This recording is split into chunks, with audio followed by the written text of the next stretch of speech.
Leo tarehe 12 ya mwezi wa 11 mwaka 2025, kesi ya jinai dhidi ya mwenyekiti wa Chama cha Demokrasia na Maendeleo ndugu Tundu Mungwai Antipas Lissu ilikuwa mbele ya majaji watatu, Jaji Ndunguru, Kalema na Kiwonde, na siku ya leo serikali ilikuwa inatakiwa ilete shahidi wake watatu.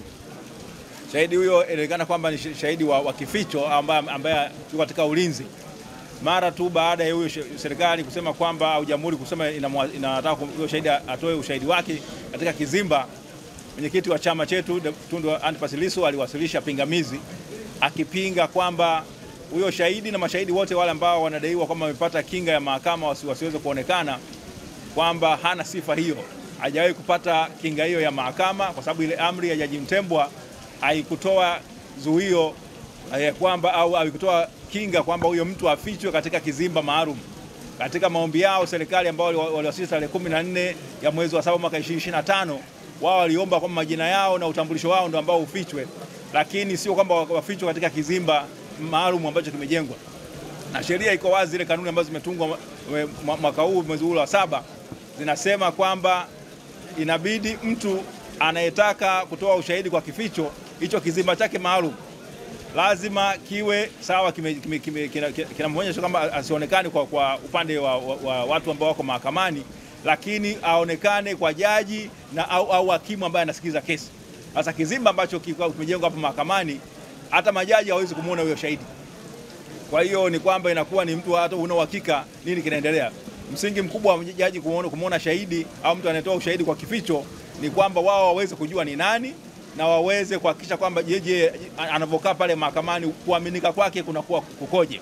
Kwa hiyo Lissu ameweza kupitisha mahakama katika sheria mbalimbali na jinsi ambavyo zile kanuni zimekiukwa, na msingi mkubwa wa zile kanuni bado, licha kwamba mtu wa shahidi anakuwa amefichwa, lazima ile haki ya kusikilizwa kwa ukamilifu au usawa mbele ya sheria izingatiwe, na kwamba haki ionekane inatendeka. Sasa kama shahidi anafichwa, hata jaji amuoni na amjui ni nani, inaweza kuwa hata mashahidi wa kubambikiza au wengine wa mchongo ambao wanaweza kuingiza katika kivuli kile. Kwa hiyo upande pekee ambao unamfahamu ilikuwa ni hoja ya mwenyekiti. Upande pekee katika kesi ambao unamfahamu shahidi huyo ni upande wa mashtaka.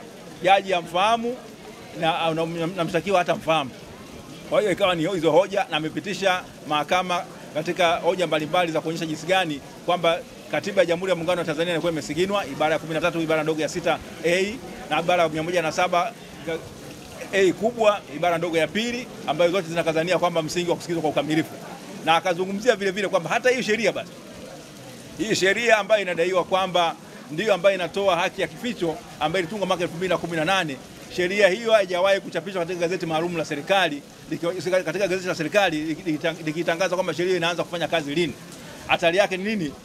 Mwenyekiti ameeleza kwamba watu wengi wameguswa sana na hiyo sheria ambayo haijawahi kuchapishwa kwenye gazeti la serikali. Ameonyesha kwamba kuna utafiti umefanyika Maktaba Kuu ya Tanzania, ofisi ya mwanasheria mkuu wa serikali, ofisi ya wakili mkuu wa serikali, ofisi ya mbalimbali za serikali ambazo nyaraka zinatakiwa zipelekwe. Inaonekana kwamba hiyo sheria haijawahi kuchapishwa na hakuna kumbukumbu ya gazeti la kuchapishwa au siku lini kwamba hiyo sheria inaanza kufanya kazi. Imeshawahi kuwasilishwa katika hizo taasisi.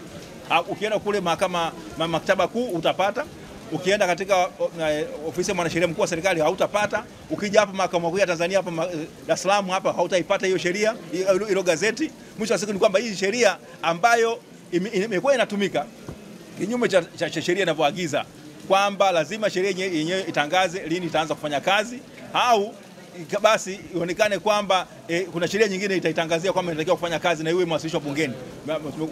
Watafiti wanasheria wamekwenda bungeni, wameangalia kule bungeni kwa zile answers zote zinaonyesha kwamba hakuna siku hata moja katika vile vikao 6 mfululizo ambavyo vya bunge vya mwaka 2018 na 2019 ambayo sheria hiyo imeshawahi kuwasilishwa, na hivyo kwa nini kuonyesha kwamba serikali imetekeleza matakwa ya sheria ile ya utafsiri wa sheria ambayo inadai kwamba sheria ikichapishwa kupitia gazeti la serikali basi iwasilishwe bungeni.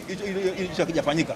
Sasa baada ya haya yote basi mawakili wa serikali wamesema kwamba wao wanahitaji muda mrefu kwa kidogo kufanya utafiti kupita sehemu zote hizo ambazo mwenyekiti amezitaja, ina wao waweze kutoa majibu yanayotosheleza.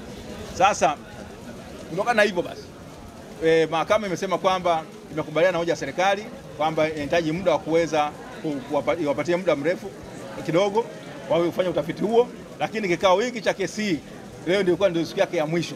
Kwa hiyo sasa inabidi tena ipangwe kikao kingine cha kuweza kusikia kesi hii ambacho ilikuwa ni rai ya mwenyekiti wa Chama cha Demokrasia na Maendeleo kwamba sio muda mrefu sana, kwa sababu mpaka hii leo ni siku yake 223 akiwa kule gerezani, na kama anavyosema yuko katika sehemu zile ambazo watu wamefanya nini, wamehukumiwa hukumu za kifo, kunyongwa. Kwa hiyo sasa ni hali ambayo imejitokeza. Kwa hiyo kesi hii imeahirishwa kwa muda, kwanza serikali wafanye utafiti wao, lakini kubwa zaidi msajili wa Mahakama Kuu apange tarehe nyingine ya kesi hii itakapoendelea. Lakini tahadhari ambayo napenda kuifahamisha watu ni kwamba mwaka wa mahakama unafikia mwisho tarehe 15 mwezi wa 12 mwezi ujao, maana yake hiyo. Kwa hiyo basi ilikuwa ni kwamba tungetegemea kwamba itapangwa haraka zaidi katika muda uliobakia, kwamba kesi hii ndani ya mwezi mmoja basi iweze kupangwa na kesi iweze kuendelea, na mwisho wa siku tuweze kujua kama tuna sababu yote ile. Kama pingamizi la mwenyekiti likubalika ni kwamba kesi hii imekufa, kwa sababu wale mashahidi kama ukataliwa wote ambao hawana uficho, vingine itabidi wawe mashahidi ambao watakuwa nini, hawana uficho, itabidi waonekane mbele ya mahakama. Sasa sijui kama serikali watakuwa tayari kuendelea na kesi ambayo hali yao itakuwa ni tete. Asanteni sana.